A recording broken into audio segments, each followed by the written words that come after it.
Segundo pesquisa apresentada no Congresso Internacional sobre Obesidade neste ano, 56% dos adultos brasileiros têm obesidade ou sobrepeso. O estudo ainda estima que dentro de 20 anos, 3/4 dos brasileiros adultos terão obesidade ou sobrepeso. Mas a que se deve esse índice preocupante? A psicoterapeuta Ana Metzger, especialista em tratamentos contra a obesidade, explica a complexidade da doença.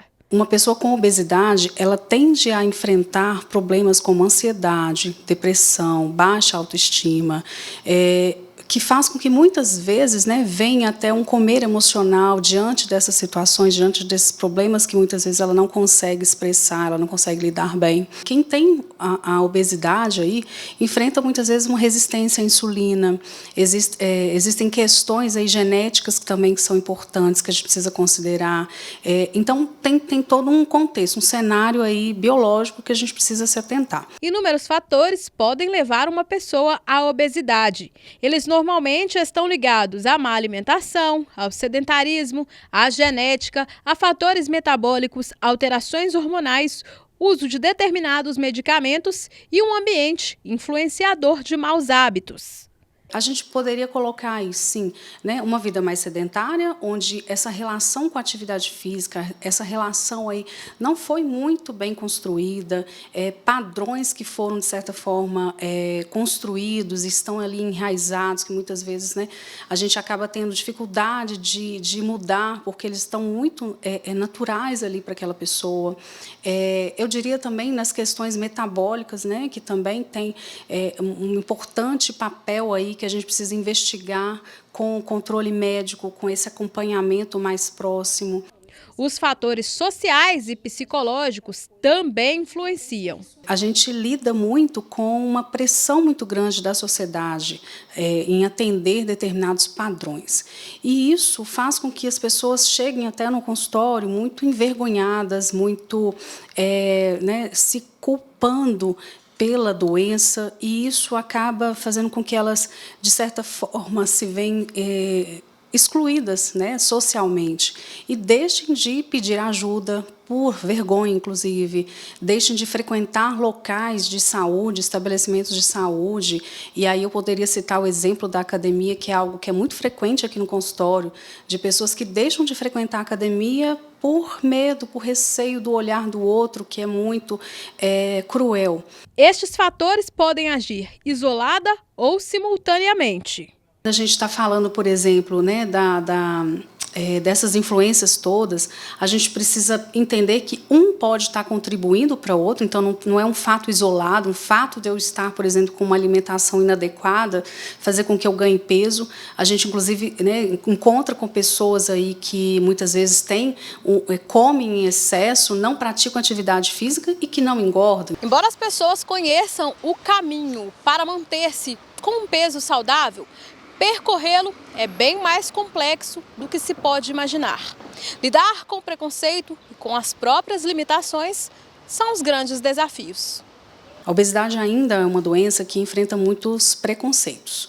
Então, quando a gente fala aqui da obesidade, a gente tem que ajudar muito essa pessoa que está chegando pedindo ajuda aqui para a gente a lidar com aquilo que ela foi a vida toda falada, assim, que era falta de disciplina, que ela é preguiçosa, que ela é incapaz, que ela é impotente diante dessa doença, que bastaria ela fechar a boca, que ela conseguiria emagrecer, que bastaria ela ter mais foco, disciplina. A especialista explica que a compreensão e o apoio de quem convive com a pessoa com sobrepeso ou obesa são fundamentais. Pessoas com obesidade, elas precisam criar aí uma rede de apoio muito grande. E quando eu falo apoio, eu estou falando de família, eu estou falando de amigos, eu estou falando de profissionais de saúde, inclusive. Eu estou falando de grupos de apoio que façam com que elas se identifiquem ali com pessoas que talvez tenham a mesma dificuldade e consigam encontrar estratégias para lidar com a doença. Quem enfrenta o processo lembra das dificuldades, mas comemora os 16 quilos perdidos em 2 anos e a recuperação da autoestima. Eu vi que eu precisava a partir do momento que eu não me encontrava mais, assim, não me via no espelho, eu vestia uma roupa, eu saía para procurar roupa. eu não achava roupa que me servia em lojas comuns. E aí eu vi que eu precisava, e também questão de saúde. Eu não conseguia fazer minha unha sozinha, eu não conseguia calçar um tênis sozinha. Se eu andasse um pouquinho, eu já ficava cansada. E aí eu tomei essa iniciativa de começar um processo de emagrecimento e também um tratamento psicológico, né? Porque a mente estava um pouco doente por conta disso. Foi pós a gravidez que eu engordei muito. E aí, assim, puerpério, pandemia, juntou tudo. Qual que foi a junção de coisas, né, de fatores que fizeram você conseguir passar por esse processo de forma bem-sucedida? Inicialmente foi o tratamento psicológico, né? Eu comecei com o tratamento psicológico, aí comecei a mudar a alimentação, comecei a definir o que era fome, né? Física e emocional. E aí comecei também com exercício físico em casa, comecei fazendo em casa, caminhada, alimentação, né, mais saudável, comer na hora certa, e um tratamento também com um acompanhamento com o nutricionista. Foi os primeiros passos que eu tomei e venho, né, trazendo até hoje. Quais foram os principais ganhos?